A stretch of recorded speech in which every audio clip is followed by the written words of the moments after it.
소크라테스 이전 고대 철학자들. 1장 탈레스.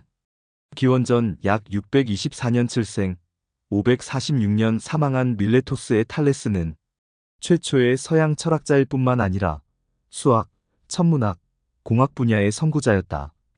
그는 오늘날 튀르키예의 고대 이오니아 도시 밀레토스에 살았으며 신화에서 합리적 사고로 전환하는 데 중요한 기여를 한 인물로 널리 알려져 있다.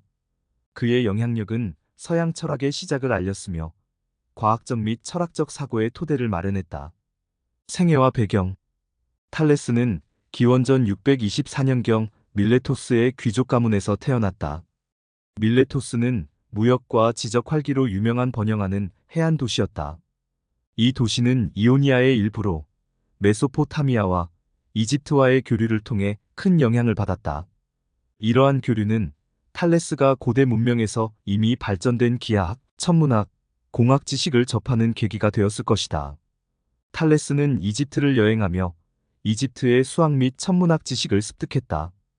고대 역사가인 헤로도토스에 따르면 탈레스는 이집트에서 기하학을 배워 이를 그리스에서 실용적인 문제를 해결하는 데 적용했다고 한다.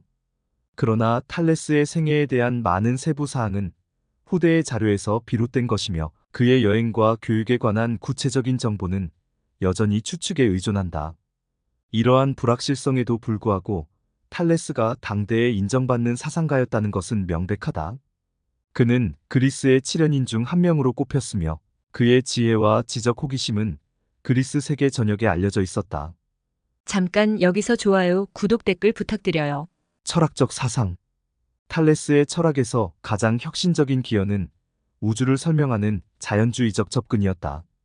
탈레스 이전의 그리스인들은 신화에 기반한 현실 설명을 주로 사용했다.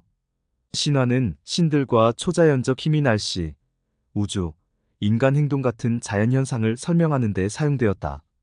탈레스는 신적 개입이 아닌 자연적 원인을 통해 우주를 설명하는 급진적인 아이디어를 제시했다. 그는 우주를 구성하는 근본적인 원리, 즉 아르케를 찾고자 했다. 아르케로서의 물의 원리. 탈레스는 물이 우주에서 모든 것이 발생하는 기본 물질이라고 주장했다. 그의 추론은 관찰에 기반한 것이었다.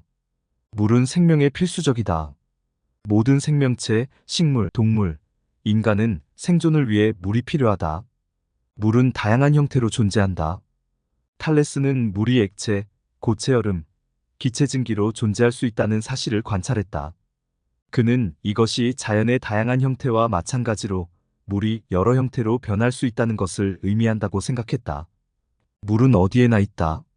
물은 바다, 강, 비, 공기 중의 수분에서 발견된다. 탈레스는 이 단일 물질인 물이 모든 물질의 기원이라고 믿었다. 이 이론은 오늘날 과학적으로는 틀렸지만 당시에는 혁신적이었다. 이것은 자연 세계의 다양성을 설명할 수 있는 통합 원리를 찾으려는 초기 시도였기 때문이다. 탈레스의 이론은 신화적 설명에서 벗어나 이성과 관찰을 통해 우주를 이해할 수 있다는 가능성을 제시했다. 우주론과 천문학. 탈레스는 우주론과 천문학에도 자신의 합리적인 접근을 적용했다. 아리스토텔레스와 헤로도토스에 따르면 탈레스는 기원전 585년 5월 28일에 일어날 일식을 예측한 최초의 인물이었다. 그가 이 사건을 예측한 능력은 그가 하늘에 대한 고도의 이해를 가지고 있었음을 보여주는 증거로 여겨지지만 그가 이 예측을 어떻게 했는지에 대한 구체적인 내용은 불분명하다. 탈레스는 지구가 물 위에 떠 있다고 믿었다. 이 개념은 아마도 이집트의 우주론적 믿음에 영향을 받았을 것이다.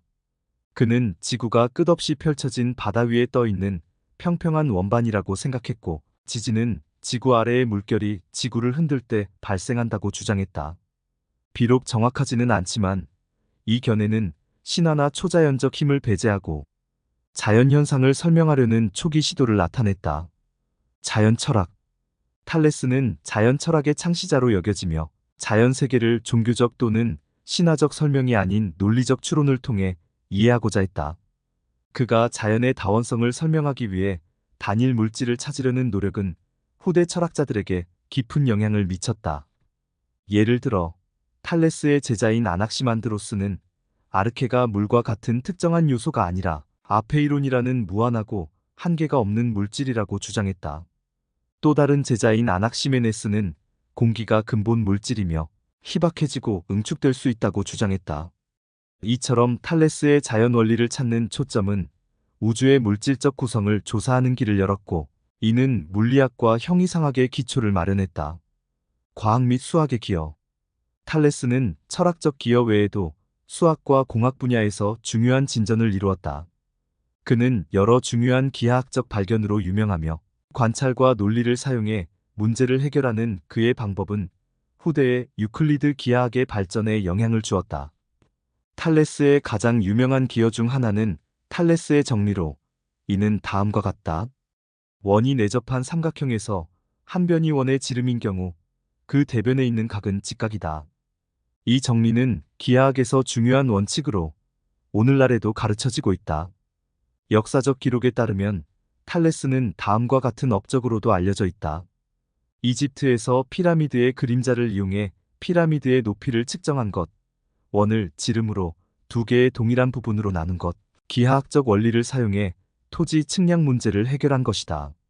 탈레스의 기하학적 작업은 수학에서 연역적 추론의 시작을 알렸으며, 이를 통해 일반적인 원칙에서 논리적으로 결론을 도출했다. 유명한 격언. 탈레스의 저작은 남아있지 않지만 그의 여러 격언이 다른 고대 자료를 통해 전해졌다. 모든 것은 신들로 가득 차 있다. 이 말은 탈레스가 신화적 의미로서가 아닌 자연 세계 전반에 신성한 힘이나 생명력이 있다고 본 것을 시사한다. 이는 자연의 질서와 규칙성에 대한 그의 믿음을 반영한다. 물은 모든 것의 근본이다.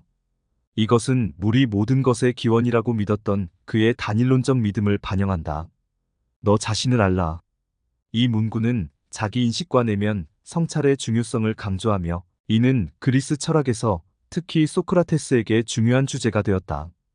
후대 철학자와 사상가들에게 미친 영향. 탈레스는 서양 철학과 과학의 발전에 깊은 영향을 미쳤다. 그가 세상에 대해 자연적 설명을 찾으려 했던 점은 후대 철학자들인 피타고라스, 헤라클리토스, 파르메니데스에게 길을 열어주었다. 더 직접적으로는 밀레토스 출신의 그의 후계자들인 아낙시만드로스와 아낙시메네스가 그의 사상을 확장하여 다른 근본 물질들을 주장했다. 아리스토텔레스는 탈레스를 첫 번째 자연 철학자로 평가하며 그가 밀레토스 학파를 창시했다고 했다. 아리스토텔레스의 형이상학 및 물리학 저작은 탈레스가 찾으려 했던 근본 원리들의 탐구에 영향을 받았지만, 아리스토텔레스는 물을 기본 물질로 선택한 탈레스의 생각에 대해서는 비판적이었다. 탈레스는 후대의 과학적 사상에도 영향을 미쳤다. 그는 관찰, 측정, 합리적 추론을 강조하여 자연현상을 경험적 증거와 논리적 추론을 통해 이해하려는 과학적 방법의 발전의 토대를 마련했다. 한마디로 밀레토스의 탈레스는 고대 사상에서 획기적인 인물이었다. 그는 신화가 아닌 자연적 원인으로 세상을 설명하려 하여 실제의 본질을 탐구하는 합리적 탐구의 개념을 도입했다. 그의 물이 모든 것의 기원이라는 믿음, 기하학과 천문학에서의 진보, 그리고 후대 철학자들에게 미친 영향은 그를 서양 사상의 역사에서 가장 중요한 인물 중 하나로 자리매김했다. 탈레스의 유산은 자연주의, 단일론, 과학적 사고의 철학적 전통에서 계속해서 살아있으며 철학과 과학의 발전에서 중요한 역할을 하고 있다. 2장 아낙시만드로스. 기원전 약 610년 출생, 546년 사망한 아낙사만드로스는 밀레토스 출신의 소크라테스 이전 철학자로 탈레스의 제자이자 후계자일 가능성이 있다. 그는 철학적 저술을 남긴 초기 서양 철학자 중 한 명으로, 비록 그의 저작은 일부 단편만 남아있지만 중요한 사상가로 평가된다. 아낙시만드로스는 스승 탈레스의 사상을 발전시켜 아페이론 무한하거나 무한한 것을 만물의 근원으로 주장한 것으로 가장 유명하다. 그는 우주론, 지리학, 생물학에 기여하며 그 시대에서 가장 독창적인 사상가로 자리 잡았다. 생애와 배경. 아낙시만드로스는 기원전 610년경 오늘날 터키 해안에 위치한 이오니아에 번영하는 도시 밀레토스에서 태어났다. 탈레스와 마찬가지로 그는 우주를 설명하기 위해 신화적 설명에서 벗어나 자연적 설명을 추구하는 밀레토스의 지적 공동체의 일원이었다. 아낙시만드로스의 생애에 대한 구체적인 정보는 거의 없지만 그는 아마도 정치가나 탐험가로서 광범위한 여행을 했을 가능성이 있다. 그의 여행은 지리학과 우주론에 대한 그의 이해에 영향을 미쳤을 것이다. 그는 여행과 탐험에서 얻은 지식을 바탕으로 최초의 세계 지도 중 하나를 제작한 것으로 알려져 있다. 또한 아낙시만드로스는 시간을 측정하고 계절을 알아내기 위한 초기 천문 기구인 노몬 제작에도 관여했을 가능성이 있다. 철학적 사상. 아낙시만드로스의 철학적 기여는 단순히 탈레스의 사상에 응답하는 것을 넘어선다.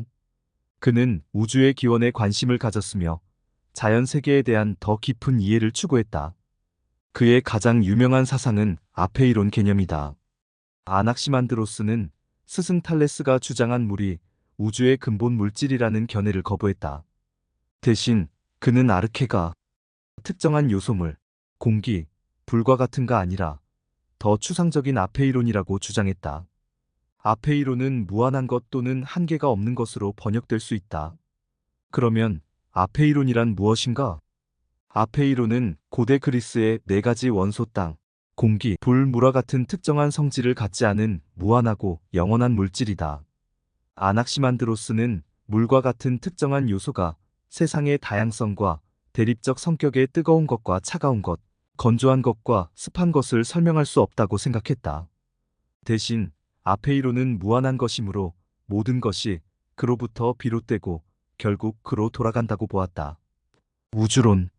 아페이론 개념은 우주의 무한함과 근본적인 본질을 설명하려는 초기 철학적 시도 중 하나로 이후 형이상학과 존재의 기원에 대한 논의에 큰 영향을 미쳤다. 아낙시만드로스의 우주론의 기여는 매우 혁신적이었다. 그는 신이 아닌 자연적 힘이 우주를 지배한다고 주장하며 기계론적 우주관을 제시했다. 그의 우주 모델은 스승 탈레스의 물 중심 세계관보다 훨씬 추상적이었다. 아낙시만드로스에 따르면 아페이론에서 대립적인 것들, 뜨거움, 차가움, 습함, 건조함이 분리되었고 이를 통해 우주가 형성되었다. 이러한 대립적인 것들은 끊임없이 갈등하지만 시간이 지나면 모두 아페이론으로 돌아가는 우주의 균형이 유지된다. 이러한 창조와 파괴의 영원한 순환은 신의 개입 없이 필연에 의해 이루어졌다. 아낙시만드로스는 지구가 어떤 지지대 없이 우주 공간에 자유롭게 떠 있다고 주장한 최초의 사상가 중 한 명이었다. 그는 지구를 원통 모양으로 상상했으며 우주의 중심에서 모든 것과 같은 거리에 위치해 있다고 보았다. 그는 지구가 특정 방향으로 떨어지지 않는 이유를 균형에 있다고 설명했다. 즉, 지구가 우주의 모든 방향과 동일한 거리에 있기 때문에 어느 방향으로도 떨어지지 않는다는 것이다. 이 개념은 혁명적이었다. 이는 지구가 물이나 거대한 생명체 위에 떠 있다는 이전의 신념에서 벗어난 것이었다. 아낙시만드로스는 또한 태양, 달, 별과 같은 천체들이 지구 주위를 원형 궤도로 돌고 있다고 주장했다. 그는 이러한 천체들이 거대한 불의 고리라고 믿었고 그 고리들이 어두운 안개로 둘러싸여 있으며 그 틈새를 통해 우리가 태양이나 별을 볼 수 있다고 생각했다. 그가 이 틈이 닫힐 때 일식이나 월식이 발생한다고 설명했다. 아낙시만드로스는 태양이 지구보다 훨씬 크다고 믿었으며 태양의 직경이 지구의 27배에 달한다고 계산했다. 그는 달 역시 유사하게 설명했으며 달의 위상 변화는 달 뒤에 있는 불의 구멍이 차단되기 때문이라고 생각했다. 아낙시만드로스의 우주론 사상은 우주를 자연 법칙에 따라 설명하려는 초기 시도로 천문학과 우주론의 발전에 중요한 기여를 했다. 생물학 및 진화론적 사고. 아낙시만드로스는 생명 진화에 대한 아이디어를 제시한 초기 사상가 중 한 명으로 간주된다. 그는 생명이 지구의 습기에서 시작되었으며 최초의 생물들은 물속에서 형성되었다고 주장했다. 이러한 수중 생물들은 결국 육지에 적응하며 더 복잡한 생명체로 진화했고 여기에는 인간도 포함되었다. 아낙시만드로스는 인간이 원래 다른 동물, 특히 수생생물로부터 태어났다고 주장했다. 그는 인간이 유아기 동안 보호받지 못했다면 살아남을 수 없었을 것이라고 생각했다.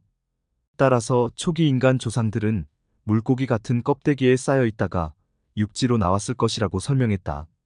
아낙시만드로스의 이런 진화론적 사고는 당시로서는 매우 혁신적인 것이었다. 이는 생물학적 현상을 설명하기 위해 자연적 과정을 추구했던 아낙시만드로스의 자연주의적 접근을 반영한다. 저작 및 단편.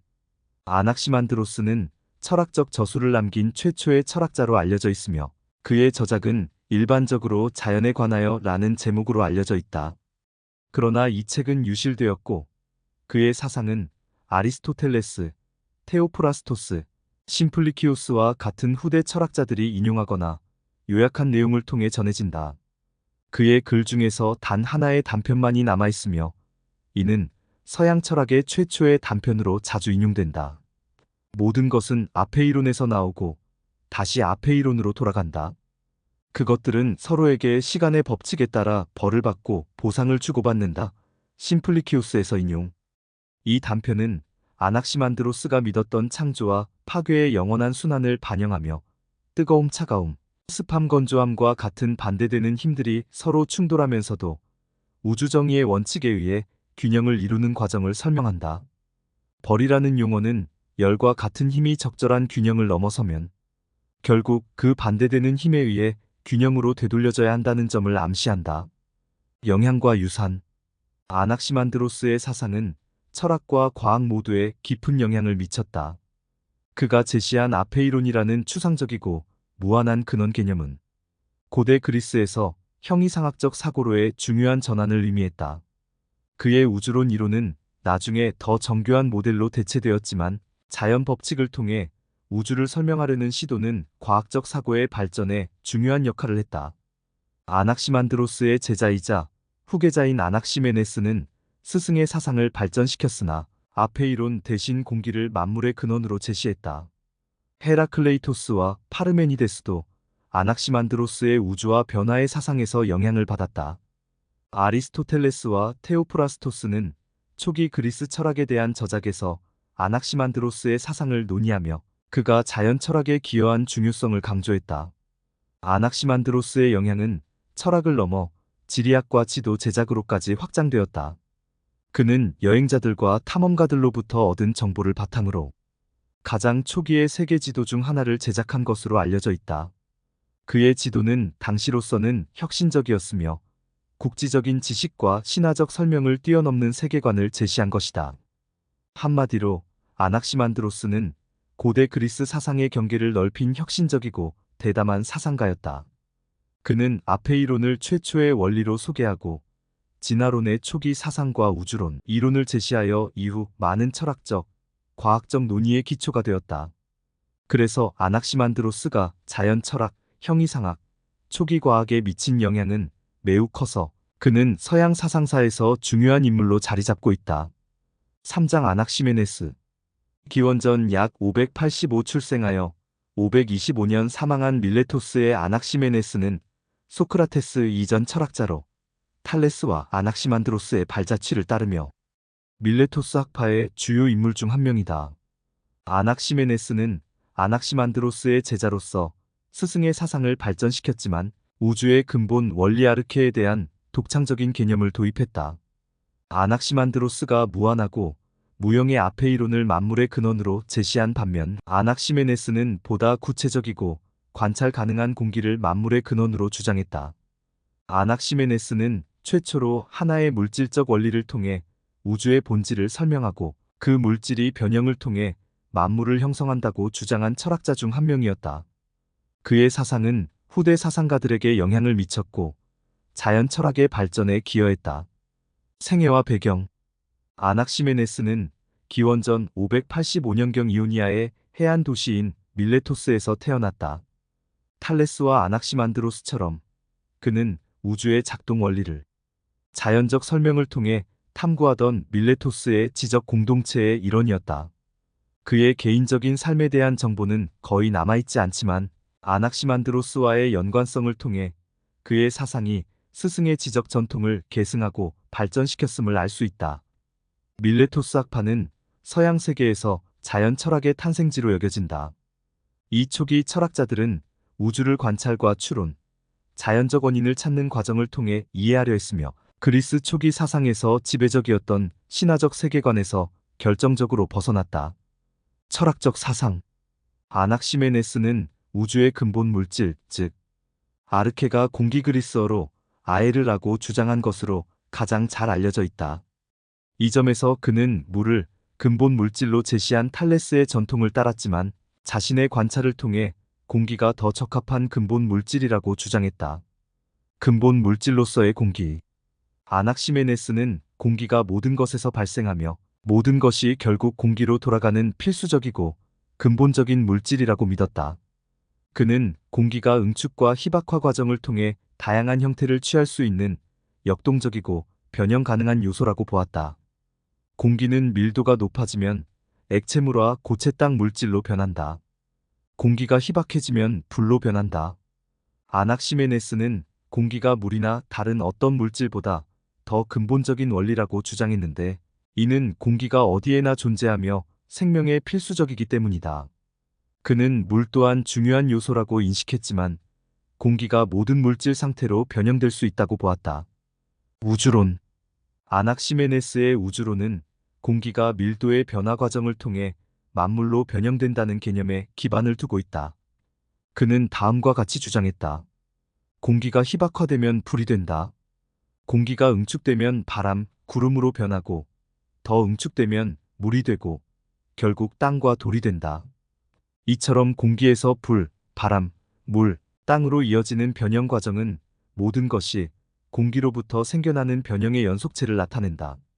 아낙시메네스의 이러한 주장은 하나의 물질이 여러 상태로 변형될 수 있다는 개념을 제시하며 우주의 구성에 대한 초기 물리 이론 발전에 중요한 역할을 했다.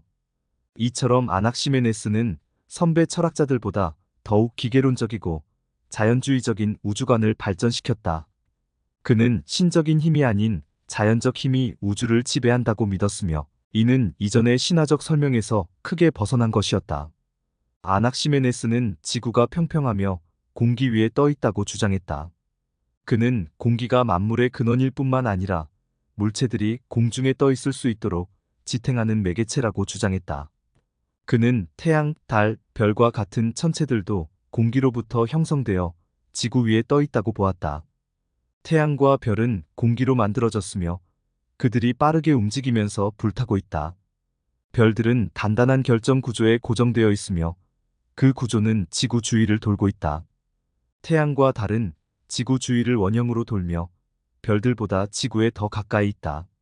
아낙시메네스는 또한 비, 천둥, 번개와 같은 자연현상을 독특하게 설명했다. 비는 공기가 응축되어 물로 변할 때 발생한다. 천둥과 번개는 구름 응축된 공기이 충돌하거나 희박화된 바람의 힘에 의해 쪼개질 때 발생한다. 형이상학과 공기 개념. 아낙시메네스는 공기가 우주의 원리일 뿐만 아니라 생명체를 활력 있게 하는 힘이라고 믿었다. 그는 공기가 물질 세계를 형성할 뿐만 아니라 생명체를 움직이는 힘이라고 보았다. 그는 우주에서의 공기의 역할을 인간의 삶에서의 숨, 푸뉴마 또는 영혼과 비교했다. 아낙시메네스는 숨이 인간의 생명을 유지하듯이 공기가 우주 전체를 유지하고 생명을 불어넣는다고 보았다. 이를 통해 그는 공기가 물질이자 생명을 주는 원동력이라는 주장을 펼쳤다. 이러한 형이상학적 연장은 그의 자연 철학이 미시적 존재 개별, 생명체와 거시적 존재 우주 간의 깊은 연결성을 가지고 있다는 그의 믿음을 보여준다. 그의 사상에서 공기는 물질적 원리이자 영적 원리로서 우주를 통합하는 요소로 작용했다. 저작 및 단편. 아낙시메네스는 스승인 아낙시만드로스처럼 자연에 관하여 라는 제목의 저작을 남긴 것으로 전해진다. 그러나 아낙시메네스의 완전한 저작은 남아있지 않으며 그의 사상은 아리스토텔레스, 테오프라스토스, 심플리키오스와 같은 후대 철학자들의 저작에서 아낙시메네스의 이론을 논의한 내용을 통해 전해진다. 남아있는 단편과 간접적인 참고 자료는 적지만 이것만으로도 그가 자연 철학에 기여한 내용을 충분히 이해할 수 있다. 아낙시메네스의 생각을 요약하는 중요한 인용문 중 하나는 다음과 같다. 우리의 영혼이 공기이듯이 숨과 공기가 우주 전체를 둘러싸고 있다. 이 단편은 공기가 살아있는 존재와 더 넓은 우주에서 얼마나 중요한 역할을 하는지 강조한다. 아낙시메네스의 공기 개념은 물질적이자 생명의 원리라는 그의 통합적인 사상을 반영한다. 영향과 유산. 아낙시메네스의 사상은 자연 철학과 이후의 우주론 발전에 지속적인 영향을 미쳤다. 그는 하나의 물질 공기의 변형을 통해 모든 물질을 설명할 수 있다고 주장함으로써 후대 과학 이론에서 자연의 기본 구성 요소를 찾으려는 노력에 중요한 선구자적 역할을 했다. 아낙시메네스의 후계자인 헤라클리토스는 단일하고 역동적인 요소그의 경우 불과 우주의 변화와 변형을 설명할 수 있다고 주장하며 그의 영향을 받았다. 파르메니데스와 엠페도클레스 또한 근본적인 물질과 대립적인 힘에 대해 논의했으나 더 복잡한 요소와 힘의 시스템을 주장했다. 아리스토텔레스는 이후 우주론을 정교화하며 사원소설 땅, 물, 공기, 불을 제시했으며 아낙시메네스의 공기 변형 이론은 아리스토텔레스의 자연 요소의 틀에 기여했다. 또한 아낙시메네스의 사상은 현대 물리학의 몇 가지 측면을 예견했다. 그의 응축과 희박화 과정을 통해 하나의 물질이 다른 물질로 변형된다는 개념은 물질이 서로 다른 상태 고체, 액체, 기체로 변하는 방식에 대한 현대 과학적 이해와 유사하다. 공기의 물질적 본성과 그 변형 가능성에 대한 그의 통찰은 이후 기체와 대기의 본질을 탐구하는 과학적 연구에 선구적 역할을 했다. 정리하자면 밀레토스의 아낙시메네스는 자연 철학의 초기 발전에서 중요한 역할을 하였으며 밀레토스 학파의 지적 전통을 이어갔다. 그는 공기를 우주의 근본 물질로 주장함으로써 우주의 기원과 구조에 대한 자연주의적 설명을 제시하였고, 이는 신화적 서사에서 더욱 멀어진 것이었다. 공기의 응축과 희박화를 통한 변형의 본성에 대한 그의 믿음은 물질의 역동적 본질을 이해하는 초기 틀을 제공했다. 아낙시메네스의 합리적 탐구 정신은 후대 철학 및 과학 사상에 큰 영향을 미쳤다. 사장 피타고라스. 기원전 약 570년 출생, 495년 사망한 피타고라스는 전설적인 그리스 철학자이자 수학자로 그의 사상은 고대 사상과 서양 철학 및 과학의 발전에 깊은 영향을 미쳤다. 오늘날 피타고라스는 피타고라스 정리로 가장 잘 알려져 있지만 그의 철학 및 종교 사상은 기하학을 훨씬 넘어서 확장되었다. 피타고라스는 수학, 우주론, 윤리학, 영혼의 본질을 연구하는 철학자들과 종교, 사상가들로 이루어진 피타고라스 학파를 설립한 것으로 알려져 있다. 그는 수학, 음악 이론, 철학에 있어 획기적인 유산을 남겼다. 생애와 배경. 피타고라스는 기원전 570년경 에게해에 위치한 사모스세이마스 섬에서 태어났다. 그의 아버지 무네사르코스는 부유한 상인으로 알려져 있다. 피타고라스의 생애에 대한 많은 정보는 후대의 자료에서 비롯된 것인데 그에 대한 많은 부분은 신화와 전설에 둘러싸여 있다. 그럼에도 불구하고 그의 생애와 사상에 영향을 준 몇 가지 중요한 사건과 영향이 있었다. 피타고라스는 젊은 시절에 이집트, 바빌론, 인도를 방문한 것으로 전해지며 이곳에서 수학, 천문학, 종교적 관습을 배웠다고 한다. 이러한 여행은 그에게 동양의 영적 및 수학적 사상을 소개했으며 이는 그의 가르침에 깊이 영향을 미쳤다. 피타고라스는 그리스로 돌아온 후 남부 이탈리아의 크로톤에 정착하여 피타고라스 형제단이라는 종교적 및 철학적 공동체를 설립했다. 피타고라스 학파는 철학적 탐구와 신비적 종교 실천을 결합한 공동체였다. 그의 추종자들은 엄격한 윤리적 규범을 따랐고 채식주의를 실천했으며 공동생활을 했다. 이 학파는 매우 비밀스러웠고 과학 및 신비에 관한 믿음을 공유했다. 그 때문에 피타고라스의 생애와 사상에 대한 역사적 사실과 후대에 꾸며진 이야기들을 구분하는 것이 어렵게 됐다. 철학적 사상과 수학. 피타고라스의 철학은 수와 수학적 관계가 실제의 근본 구조를 이룬다는 믿음에 기초했다. 그는 수를 단순한 추상적 기호로 보지 않고 우주와 영혼을 지배하는 본질적 원리로 보았다. 피타고라스의 가장 유명한 수학적 기현은 피타고라스 정리이다. 이 정리는 직각삼각형에서 빗변의 제곱이 다른 두 변의 제곱의 합과 같다는 것이다. 수식으로는 a제곱 플러스 b제곱은 c제곱으로 나타낼 수 있으며 이는 기하학에서 중요한 발전일 뿐만 아니라 자연 세계를 설명하고 이해하는 수학적 관계의 힘을 보여주었다. 피타고라스가 이 정리를 발견했다고 종종 알려져 있지만 이 지식은 바빌론 수학과 같은 이전의 수학 전통에 속했을 가능성이 크다.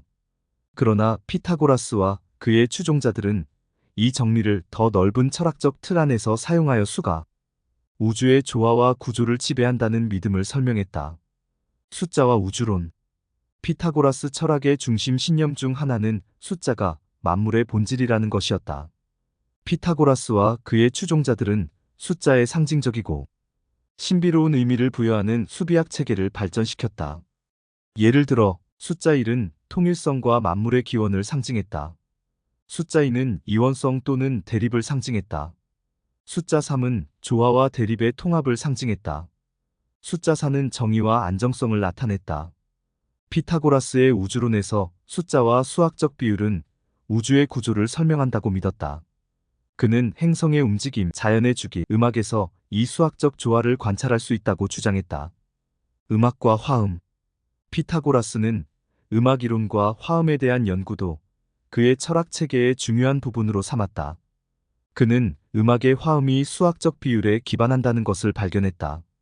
예를 들어 길이가 다른 줄들이 조화로운 소리를 낼 때 그 길이의 비율은 2대1 옥타브, 3대1 완전 5도, 4대3 완전 4도와 같은 단순한 숫자 비율을 이룬다는 것이다.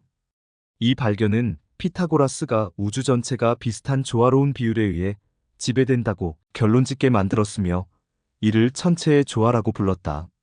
그는 행성과 별의 움직임이 인간의 귀에는 들리지 않지만 지구의 음악적 조화와 같은 우주의 음악을 만들어낸다고 믿었다. 피타고라스 학파는 음악을 영혼의 정화 수단으로 보았으며 음악이 인간의 영혼을 우주의 조화에 맞출 수 있다고 믿었다. 숫자가 우주와 인간 영혼 모두의 조화를 가져올 수 있다는 믿음은 피타고라스 사상의 중심이었다. 형이상학과 영혼의 윤회.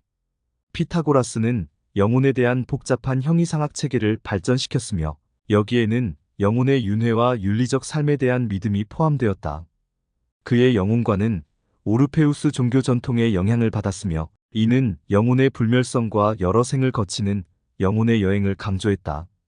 피타고라스 철학의 가장 독특한 측면 중 하나는 윤회설에 대한 그의 믿음이다. 그는 영혼이 불멸하며 죽음 후에 다른 몸으로 환생한다고 가르쳤다. 이 윤회의 과정은 영혼의 정화와 신성한 존재와의 궁극적인 합의를 향한 상승 과정으로 보았다. 피타고라스는 영혼의 환생이 삶에서의 윤리적 행위에 의해 영향을 받는다고 믿었다. 도덕적으로 올바른 삶을 산 영혼은 더 높은 존재로 승천할 수 있었고 부도덕하게 살았던 영혼은 낮은 생명체로 환생한다고 가르쳤다. 영혼의 궁극적인 목표는 윤회의 사이클에서 벗어나 신성과의 합의를 이루는 것이었다. 윤리와 피타고라스적 삶의 방식. 윤리적 행동은 피타고라스 철학의 중심이었다. 그는 수학과 우주의 질서와 일치하는 조화로운 삶을 사는 것이 영혼의 정화를 가져온다고 가르쳤다.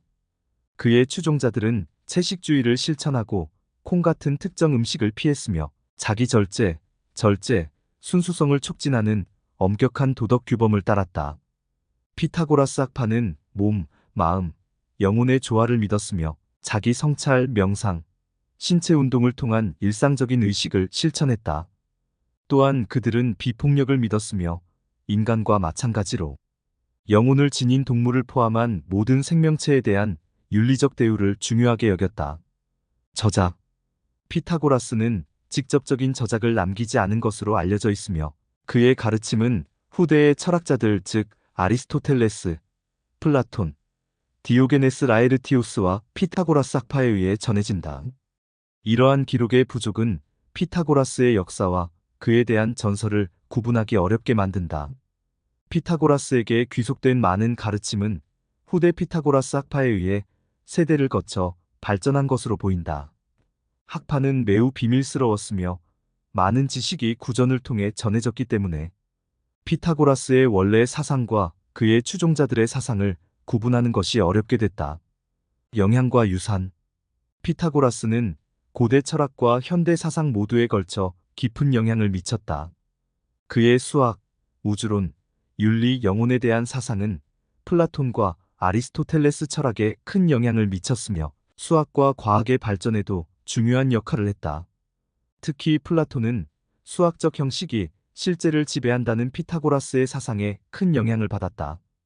플라톤의 이데아론은 피타고라스의 우주가 보이지 않는 수학적 질서에 의해 지배된다는 견해와 일치한다. 아리스토텔레스는 피타고라스의 수학적 기여를 존경했지만 숫자에 대한 신비적이고 종교적인 해석을 비판했다. 피타고라스의 수학 및 과학에 대한 영향은 기하학과 수이론에서 가장 직접적으로 나타난다. 피타고라스 정리는 유클리드 기하학의 초석이 되었으며 음악적 조화에 대한 피타고라스의 아이디어는 천문학, 물리학 등의 초기 과학 연구에 영향을 미쳤다. 피타고라스의 신비적 종교 가르침은 후대의 신플라톤주의, 헤르메티즘, 르네상스 신비주의 등 다양한 전통에 깊은 인상을 남겼다. 천체의 조화와 숫자의 영적 힘에 대한 그의 사상은 수세기 동안 철학자들, 신비주의자들, 과학자들에게 영감을 주었다. 결론적으로 피타고라스는 철학과 수학 역사에서 거대한 인물로 그의 수학적 발견뿐만 아니라 형이상학, 윤리, 영혼의 철학에 대한 큰 기여로도 잘 알려져 있다.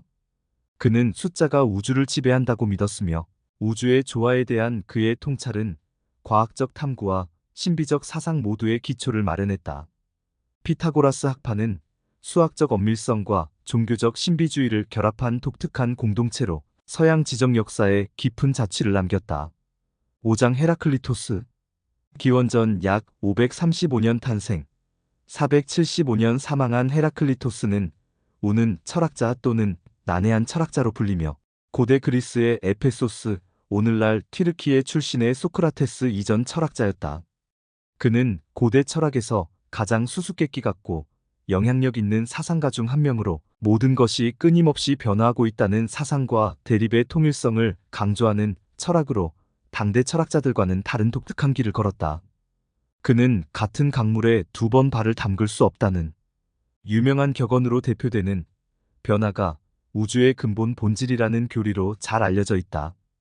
헤라클리토스의 사상은 스토아 철학과 플라톤주의에 깊은 영향을 주었으며 그의 사상은 오늘날까지도 계속해서 논의되고 있다. 생애와 배경. 헤라클리토스는 기원전 535년경 이오니아 해안의 주요 도시인 에페소스에서 귀족 가문에서 태어났다.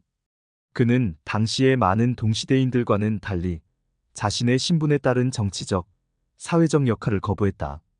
그는 왕위 계승권을 포기하고 철학적 사색의 삶을 택했다고 전해진다. 이러한 세속적 관심에서 탈피한 고독한 이미지와 그의 난해하고 어려운 글쓰기 스타일 때문에 우는 철학자, 난해한 철학자라는 별명을 얻게 되었다. 그의 생애에 대한 정보는 매우 적으며 우리가 알고 있는 대부분은 디오게네스 라에르티우스와 플라톤 같은 후대 작가들의 기록에서 비롯되었다. 그러나 그의 철학은 단편들로 남아있으며 이는 우주와 인간 삶에 대한 그의 신념을 강하게 드러낸다. 철학적 사상. 헤라클리토스의 사상은 두 가지 주요 개념에 집중된다. 끊임없는 변화와 대립의 통일성이다. 그는 모든 것이 변화 속에 있다고 믿었으며 갈등과 대립이 세상의 구조에 내재되어 있다고 보았다. 그의 철학은 우주의 끊임없는 움직임과 변형을 우주의 질서와 조화시키려는 시도로 볼 수 있다. 변화의 교리 판타레이. 헤라클리토스의 가장 유명한 철학적 사상은 변화의 교리, 판타레이, 즉 모든 것이 끊임없이 변한다는 개념이다. 그는 우주가 정적인 상태가 아니며 끊임없이 변화하고 생성되고 있다고 주장했다. 이 사상은 그의 잘 알려진 단편에서 잘 드러난다. 같은 강물에 두 번 발을 담글 수 없다. 단편 DK22B12. 이 말은 물이 끊임없이 흐르기 때문에 강물은 매 순간마다 달라지며 같은 강에 다시 발을 담글 때는 이미 이전과는 다른 강물이라는 것을 의미한다. 이처럼 강물은 삶의 모든 것과 마찬가지로 끊임없는 변화 속에 있다는 것이다. 헤라클리토스는 변화가 우주의 근본적인 실제라고 믿었으며 안정성이나 영속성은 환상에 불과하다고 보았다. 그는 만물이 끊임없는 변화 속에 있으며 대립되는 것들이 상호 긴장 속에서 존재한다고 주장했다. 이 변화의 개념은 성장, 쇠퇴, 삶, 죽음, 우주 전체에 이르는 모든 측면에서 확장되었다. 불을 아르케로 본 사상. 헤라클리토스는 불을 만물의 근본 요소, 아르케로 보았다. 그는 불이 파괴와 창조를 상징한다고 믿었으며 끊임없이 움직이고 다른 요소로 변형될 수 있는 특성 때문에 불을 만물의 근본 원리로 삼았다. 불은 그에게 변화의 과정을 나타내는 메타포였으며 세상의 변화를 이끄는 근본적인 힘이었다. 대립의 통일성. 헤라클리토스는 또한 대립의 통일성을 강조하며 상반되는 힘이나 요소들이 단순히 갈등하는 것이 아니라 서로 상호 의존하며 균형을 이룬다고 주장했다. 그는 유명한 단편에서 다음과 같이 말했다. 전쟁은 만물의 아버지이자 왕이다. 단편 DK22B53. 헤라클리토스에게 갈등과 대립은 우주의 질서를 유지하는데 필수적이었다. 불화와 조화는 상호 배타적인 것이 아니라 서로 긴밀히 연결되어 있었다. 낮과 밤, 삶과 죽음, 뜨거움과 차가움과 같은 대립적인 것들 간의 끊임없는 긴장이 우주를 유지하고 작동하게 만든다는 것이 그의 주장이다. 그는 삶과 죽음, 선과 악, 조화와 불화가 모두 동일한 현실의 다른 측면이라고 보았다. 그는 대립이 없으면 창조나 움직임도 없을 것이라고 주장했다. 그는 갈등이 부정적인 힘이 아니라 자연 질서의 필수적 부분이라고 주장했다. 이런 관점은 그 당시로서는 매우 급진적인 것이었다. 로고스이성 및 우주 법칙. 헤라클리토스 사상의 중심에는 로고스라는 개념이 있다. 로고스는 그가 보기에 우주를 지배하는 이성적 원리였다. 헤라클리토스는 로고스를 영원한 법칙으로 보았으며 이는 만물이 끊임없이 변화하는 가운데에서도 기본적인 질서와 조화를 유지하게 만드는 원리라고 믿었다. 로고스는 모든 변화를 이끄는 지배적인 힘으로 우주의 모든 것에 적용되는 합리적 구조였다. 그는 사람들이 이 로고스를 이해하지 못하고 무지 속에서 산다고 비판했다. 내 말을 듣지 말고 로고스를 들으라. 모든 것이 하나임을 인정하는 것이 현명하다. 단편 DK22B50. 이 말은 세상의 다양성과 대립에도 불구하고 일체성이 존재한다는 것을 깨닫는 것이 지혜라고 주장한다. 로고스는 대립되는 것들의 균형을 유지하고 변화의 연속성을 보장하는 힘이다. 이는 우주의 법칙과 모든 사물을 연결하는 이성적 원리를 나타낸다. 불과 우주론. 헤라클리토스의 사상에서 불은 그의 우주론의 중심이었다. 그는 불을 물리적인 요소로 보았을 뿐만 아니라 우주를 특징짓는 지속적인 변형 과정을 나타내는 메타포로 보았다. 불은 파괴를 상징하지만 동시에 새로운 것들을 창조하기도 한다. 그는 우주 자체를 하나의 불로 보았으며 이는 끊임없이 변화하고 재생되는 순환 과정을 나타냈다. 우주는 불에 따라 작동한다. 측정에 따라 점화되고 측정에 따라 꺼진다. 단편 DK22B30. 이 단편은 헤라클리토스가 우주는 영원한 불의 순환에 지배된다고 믿었음을 보여준다. 만물은 자연의 법칙에 따라 변화하며 이 변화는 로고스에 의해 통제된 리듬에 따른 것이다. 인간 본성과 윤리. 헤라클리토스는 인간 본성과 윤리에 대해서도 우주론 사상과 밀접하게 연관된 견해를 가지고 있었다. 그는 우주를 지배하는 로고스가 인간의 삶에도 지침이 되어야 한다고 믿었다. 그는 로고스에 대한 무지 속에서 사는 사람들을 어리석다고 비판했다. 그는 영혼이 우주의 변화 과정을 반영한다고 보았으며 영혼은 변화하고 발전할 수 있는 능력을 가지고 있다고 주장했다. 헤라클리토스는 지혜와 자기 인식을 통해 영혼을 향상시킬 수 있으며 이는 만물의 상호 연결성을 인식하고 갈등과 변화를 받아들이는 것과 관련이 있다고 보았다. 건조한 영혼이 가장 지혜롭고 최상이다. 단편 DK22B118. 이 은유는 건조한 영혼이 물질적 욕망이나 무지로부터 벗어나 로고스와 조화를 이루는 상태에 있다는 것을 나타낸다. 이러한 영혼은 지혜에 도달할 수 있으며 우주 질서와 일치한다. 윤리적 함의. 헤라클리토스의 사상은 윤리적 함의도 가지고 있다. 그는 자연적 질서와 우주의 이성을 상징하는 로고스에 따라 살아야 한다고 가르쳤다. 로고스에 따른 삶은 변화, 갈등, 대립의 통일성을 받아들이는 삶을 의미했다. 이를 이해하지 못한 사람들은 무지와 불화 속에서 살아가게 된다고 보았다. 헤라클리토스는 동시대 철학자들처럼 특정한 도덕 규범이나 규칙을 제시하지 않았다. 그 대신 그는 자기 인식, 내면 성찰, 그리고 우주 질서에 대한 자각의 중요성을 강조했다. 저작과 단편. 헤라클리토스는 자연에 관하여 라는 제목의 저작을 남겼다고 전해지지만 이 텍스트는 완전한 형태로 남아있지 않다.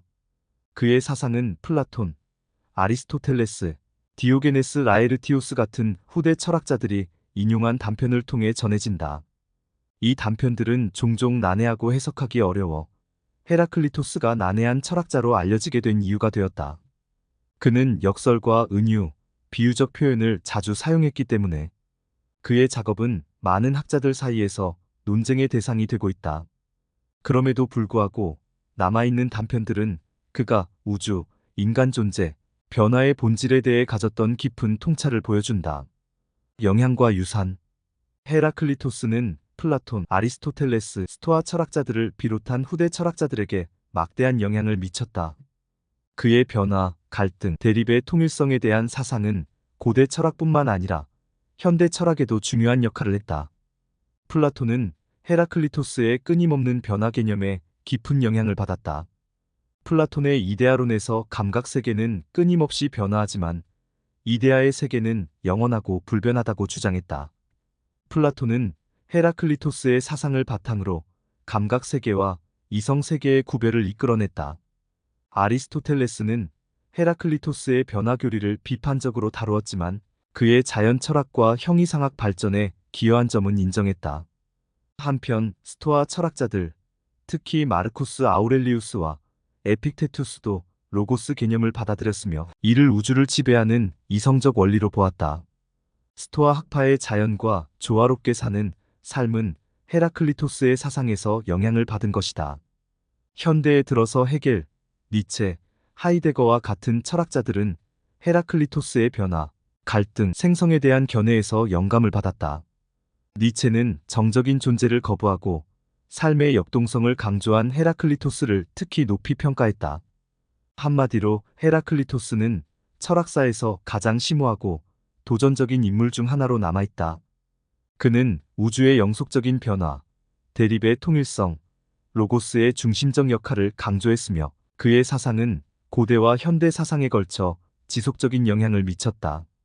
해석하기 어려운 면도 있지만 그의 작업은 존재의 본질, 변화의 불가피성, 그리고 세상의 역동적 상호 연결성에 대한 깊은 통찰을 제공한다. 6장 파르메니데스. 기원전 약 515년 출생, 450년 사망한 파르메니데스는 이탈리아 남부의 고대 그리스 도시 엘레아 출신으로 서양 철학의 초기 단계에서 가장 급진적이고 중요한 기여를 한 소크라테스 이전 철학자이다. 그는 종종 형이상학과 존재론의 창시자로 간주되며 그의 사상은 그의 전임자들과는 확연히 다른 방향을 제시했다. 헤라클리토스와 같은 철학자들이 우주의 끊임없는 변화를 강조한 반면 파르메니데스는 변화는 환상이며 실제는 불변하고 영원하다고 주장했다. 그의 철학은 플라톤과 아리스토텔레스 같은 후대 사상가들에게 중요한 영향을 주었으며 서양 형이상학 전통을 형성하는 데 큰 기여를 했다.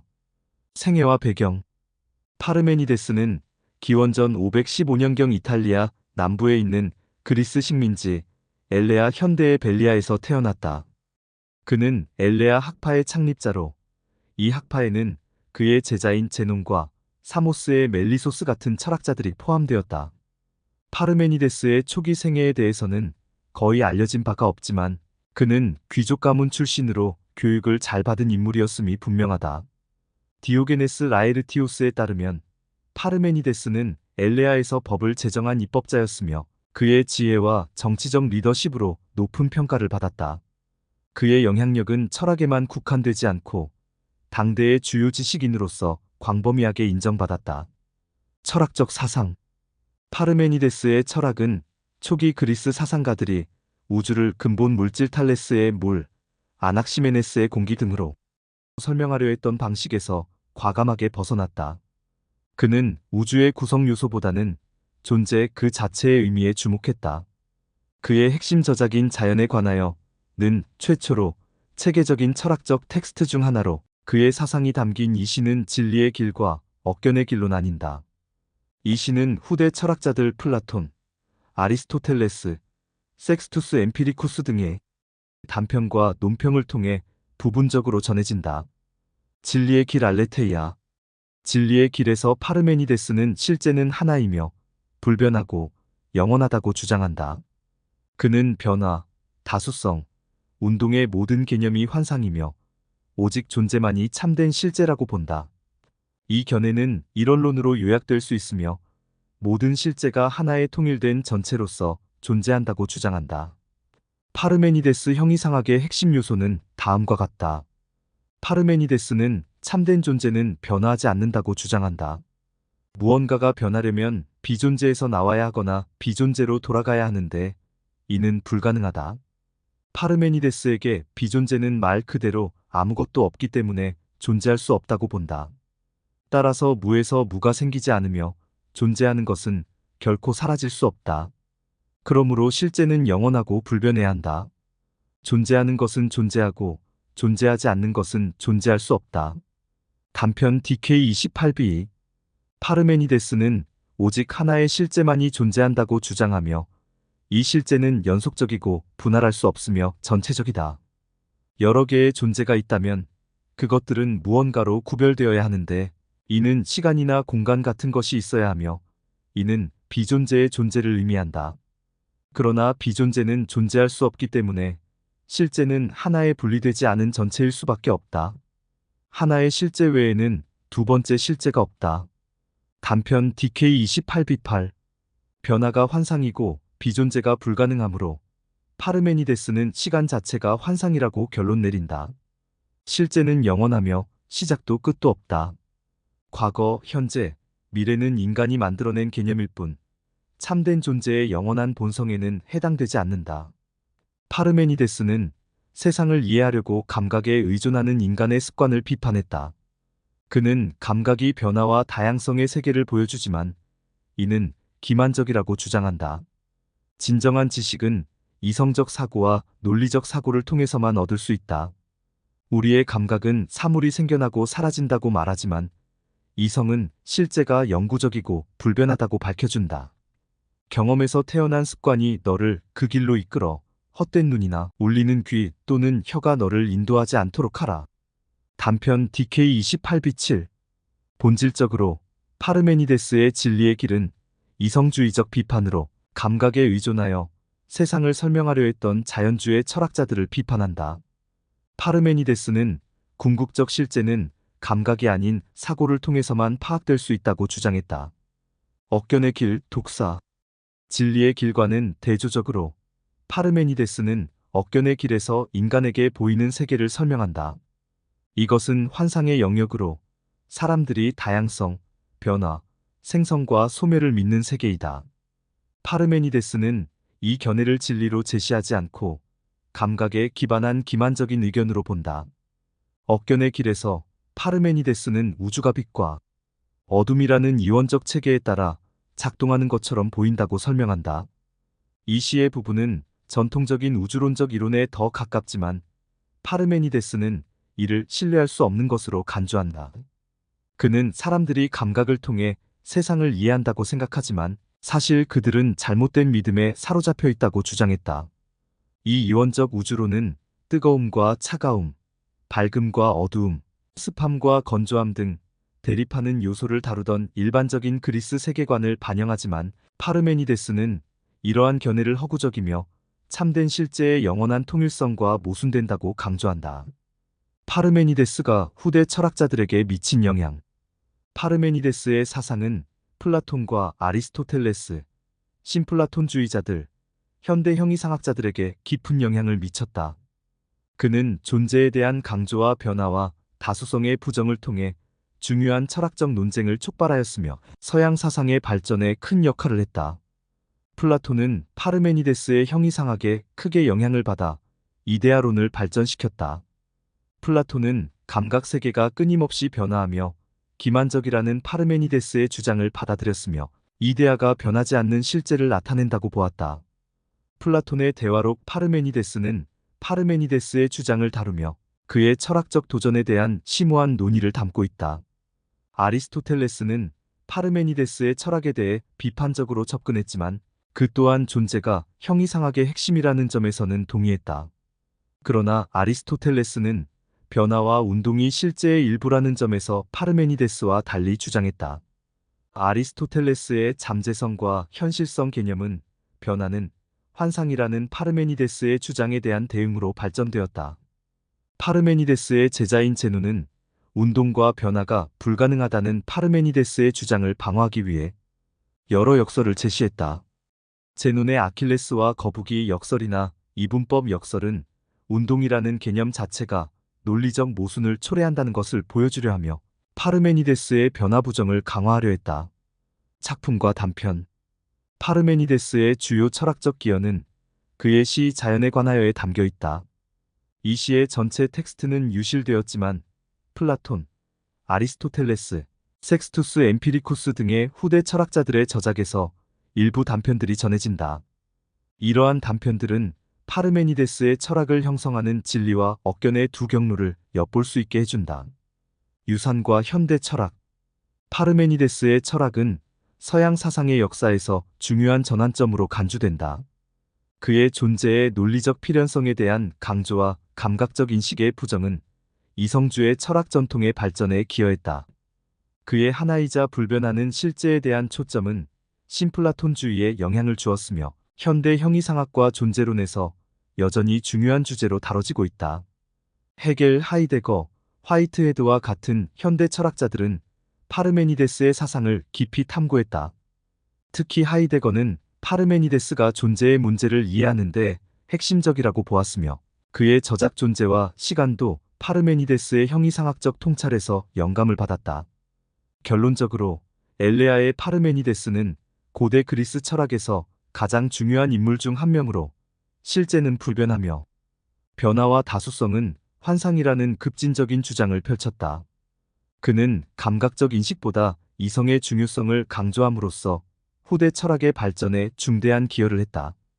파르메니데스는 서양 철학의 존재론과 형이상학의 토대를 마련했으며 오늘날에도 존재와 변화에 관한 철학적 논의에서 중요한 인물로 남아있다.